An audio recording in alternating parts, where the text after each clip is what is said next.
학창 시절에 교수님한테 배웠던 제일 좋았던 것 중에 하나는 성경을 정말 처음 보는 사람의 입장에서 그러니까 뭐 불교나 유교에 대한 고정관념조차도 아예 없이 성경을 다시 한번 읽어보라는 그 도전을 많이 받았었거든요. 그래놓고 읽으니까 정말 다르게 보이더라고요. 근데 이제 저나 또 교수님은 어떻게 보면 성경에서부터 출발을 해서 이게 하나님 나라 중심의 복음이 맞다라는 것을 이제 발견하게 된 거라면 제가 만난 청년들 같은 경우는 이제 반대로 도리어 현장에서 왜 내 삶은 복음적이지 못할까? 왜 또 내 주변에 있는 뭐 장로님들, 목사님들은 그렇게 살지 못할까 하는 거에 대한 그 궁금증에서부터 또 출발하는 사람들도 있잖아요. 근데 결국은 그게 만나는 것 같아요. 그동안 우리가 가지고 있었던 교회의 여러 가지 부조리들이 복음 때문이었구나. 이거 굉장히 놀라운 발견인 것 같아요. 그것 때문에 사실은 이신칭의로 패러다임 전환이 되면서 종교개혁이 일어났던 것처럼 만약에 이제 하나님 나라 복음으로 가게 되면 너무 많은 게 바뀌지 않습니까? 그러면 거의 종교개혁에 준하는 어떤 큰 변화가 한국교회에 요구되지 않을까요?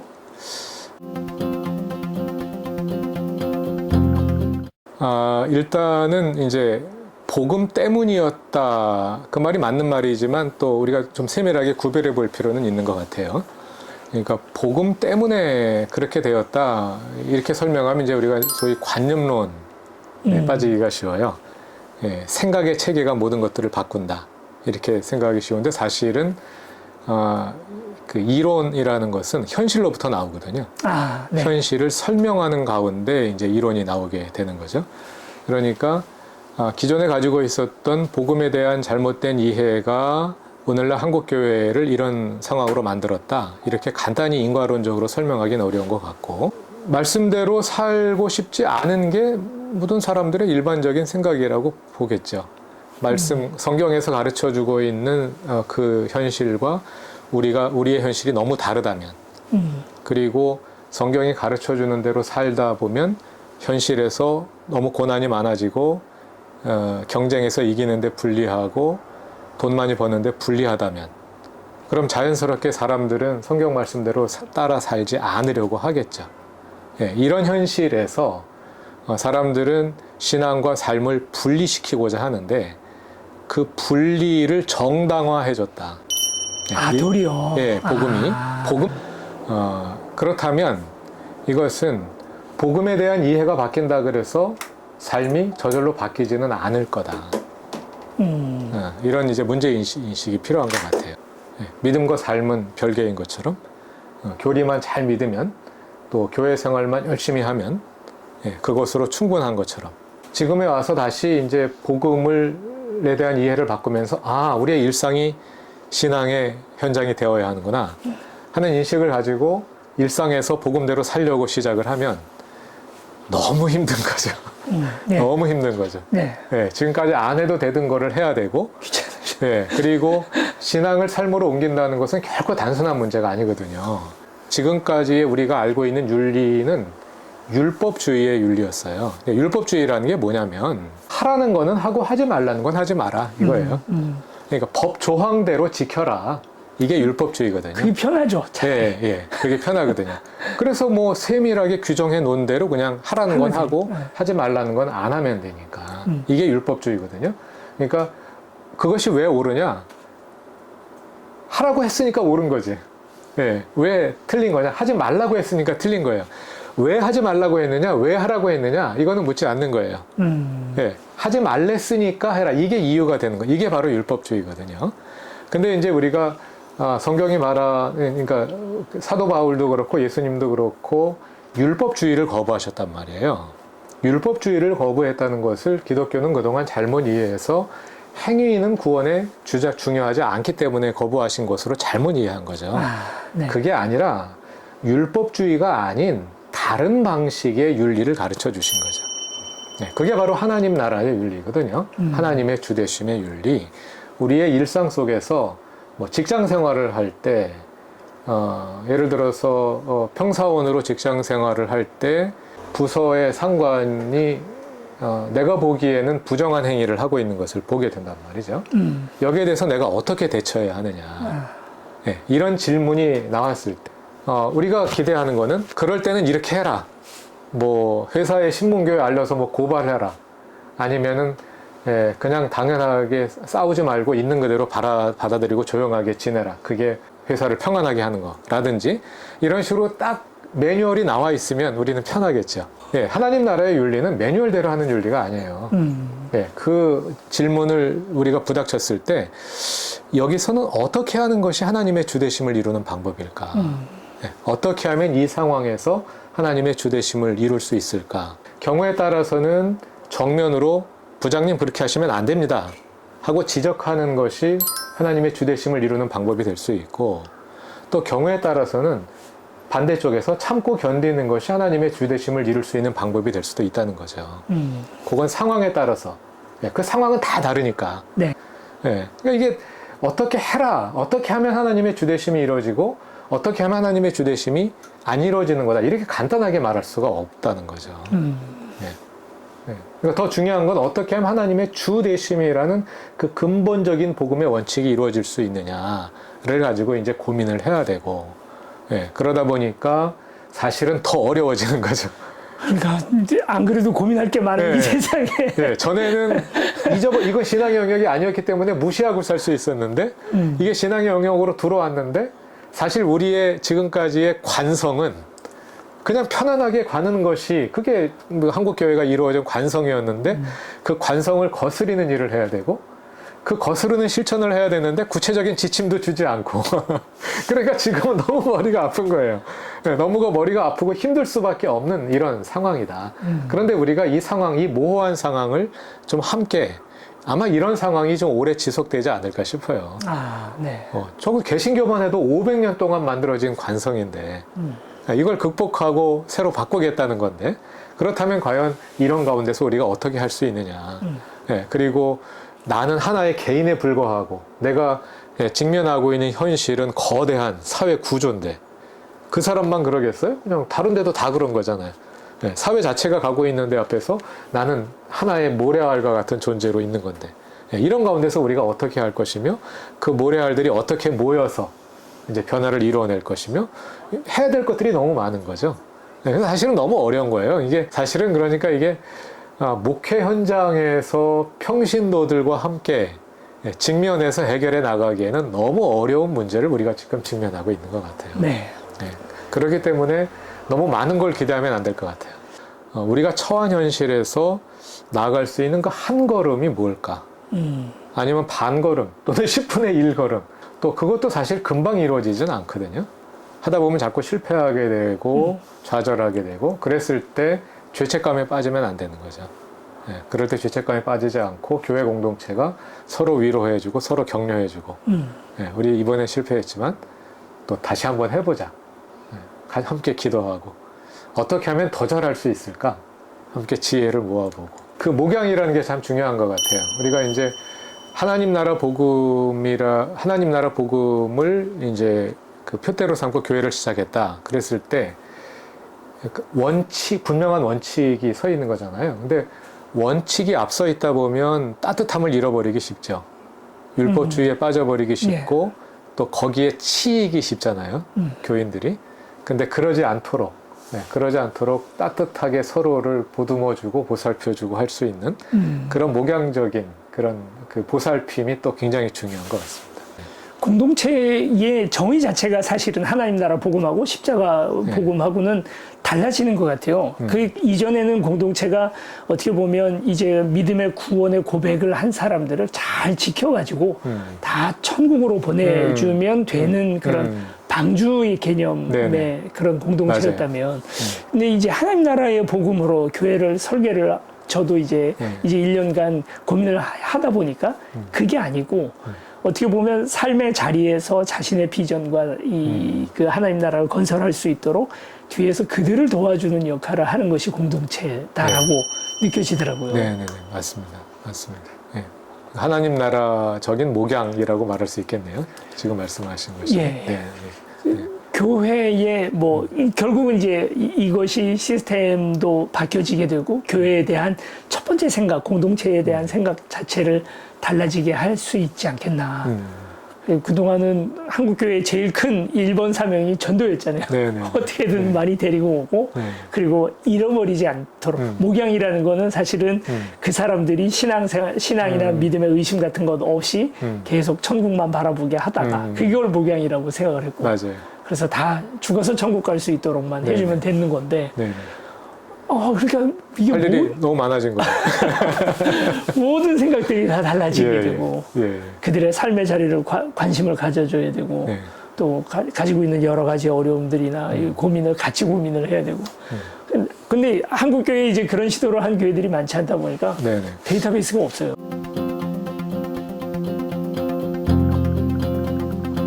데이터베이스도 없고 사실상 엄청나게 힘든 일이고요. 그러니까 십자가 속죄의 복음이 500년이 됐는데 서양에서는 문제 제기가 없었어요. 왜 문제 제기가 없었냐면 문제가 안 됐어요. 서양 사회에서 기독교란 교회의 종교일 뿐만 아니라 시민 종교이기도 하거든요. 그 사회 전체가 기독교적으로 조직되어 있는 거예요. 그래서 교회에서는 천국 가는 법을 가르쳐주고 교회 생활 잘하는 법을 가르치고 일상에서 그리스도인답게 살아가는 법을 학교에서 가르쳤거든요. 네, 학교에서 가르쳐주는 거 그게 다 기독교 정신 위에 세워져 있단 말이에요. 사회법, 정의, 정직 이게 다 기독교 성경에서 나온 거잖아요. 그러니까 교회는 교회 생활 잘하게 하면 사회에서는 또 알아서 기독교적인 사람을 만들어 준 거죠. 그러니까 지금 서양 사회에 교회에 출석하는 사람들은 많지 않지만 그러나 사람들이 살아가는 삶의 모습을 보면 우리보다 훨씬 더 기독교적이잖아요.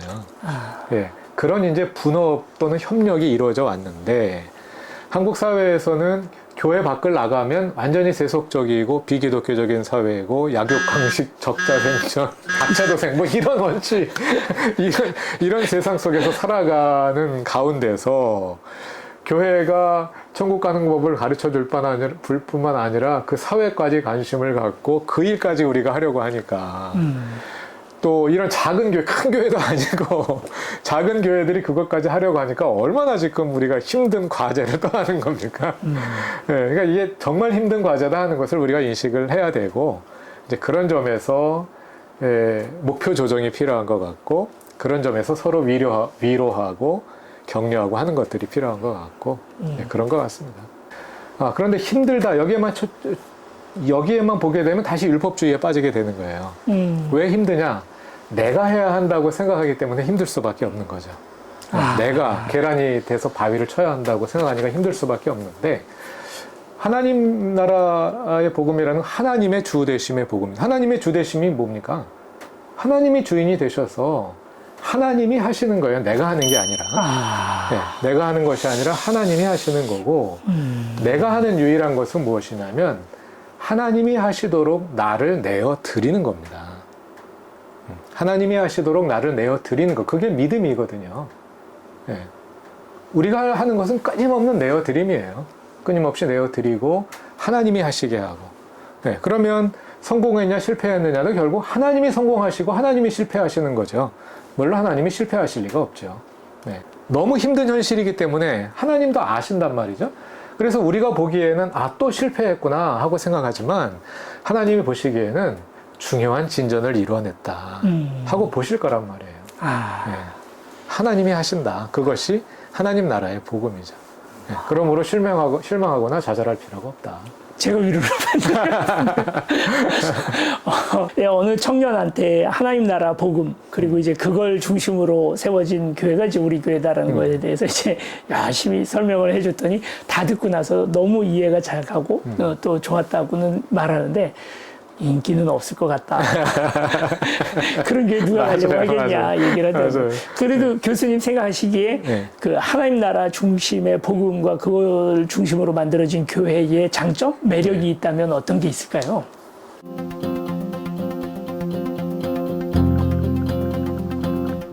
하나는 자유를 누릴 수 있는 교회가 될 수 있지 않을까.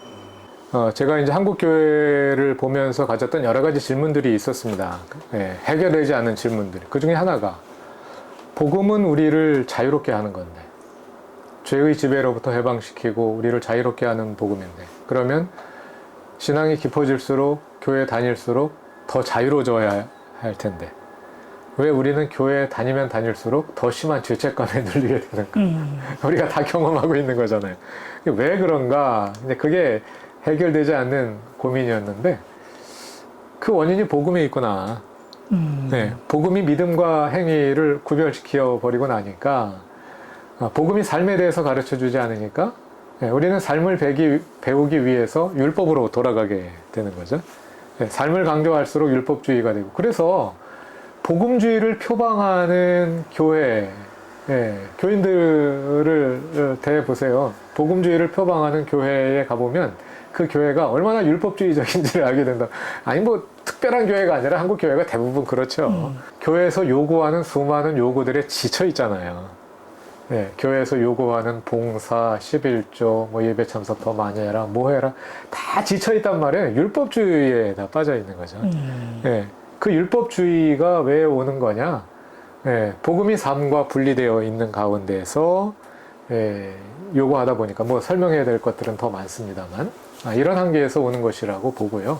그게 이제 하나님 나라 복음이 잘 이해될 때 믿음과 삶은 자연스럽게 통합되게 되고, 앞에서 말한 것처럼 우리 안에서 하나님께서 주님이 되셔서 나를 이끌어 가시고 모든 것을 이루어 가시도록 내어 드리는 것이 하나님 나라의 복음이기 때문에, 그 복음이 바로 설 때 우리는 자유로워지는 거죠.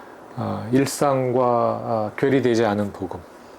그렇게 됨으로써 더 합리적인 교회가 될 수 있다는 생각도 해요. 그러니까 사실은 제가 로마서와 하나님 나라 책에 썼던 내용들은 어렸을 때부터 가져왔던 질문들. 저도 모태신앙으로 자랐고 또 학부부터 신학을 해서 공부를 했는데, 그러면서 계속해서 해결되지 않았던 그런 질문들. 그런데 그 질문들을 교회가 답을 주지 않기 때문에, 합리적으로 이렇다면 그거 아닌데 왜 교회는 그렇게 가르치나? 했는데 교회에서 질문할 수 없었던 내용들, 교회가 답을 주지 못했던 이제 그런 질문들을 이제 가지고만 있고 해결하지 못하고 있다가 이제 복음이란 무엇이냐 하는 질문을 하면서 복음의 패러다임을 하나님의 나라로 바꾸게 되고, 그리고 나서 보니까 내가 지금까지 가지고 있었던 해결되지 않던 질문들이 하나님 나라 복음으로 다 설명이 되는구나. 합리적으로 설명이 되는구나 하는 것을 발견하게 된 거예요. 교회에서 하는 설교를 납득할 수가 없는 거예요. 너무 답답해 죽겠는 거예요. 너무 비합리적인 거예요. 그리고 본인이 가지고 있었던 질문을 제시하면 교회에서는 너 시험 들었구나, 우리 같이 기도하자, 이런 반응이 나오고 그렇기 때문에 질문할 수 없었던 그런 점에서 또 교회가 좀 더 합리적인, 물론 합리성만 가지고 있는 교회가 아니라 종교성과 합리성을 같이 가지고 있는 교회가 되는 것을 하나님 나라 복음이 도와줄 수 있지 않을까, 그런 생각도 합니다. 이제 나란히 걷는 교회 이제 막 시작하고 이제 또 하나님 나라 중심으로 가려고 하는데요. 우리 그 나란히 걷는 교회 목회자들과 또 성도들에게 혹시 당부하고 싶으신 말씀이시나 아니면 뭐 응원의 메시지나 이런 거 있으시면. 하나님 나라 복음이라는 원칙이 분명한 교회잖아요. 그러다 보니까 원칙이 분명하면 율법주의에 빠지기가 쉽고 또 교회가 차가워지기 쉽거든요. 그런데 벌써 이 나란히 걷는다는 이름이 참 좋은 것 같아요. 주님과 나란히, 교회와 나란히, 이웃과 나란히.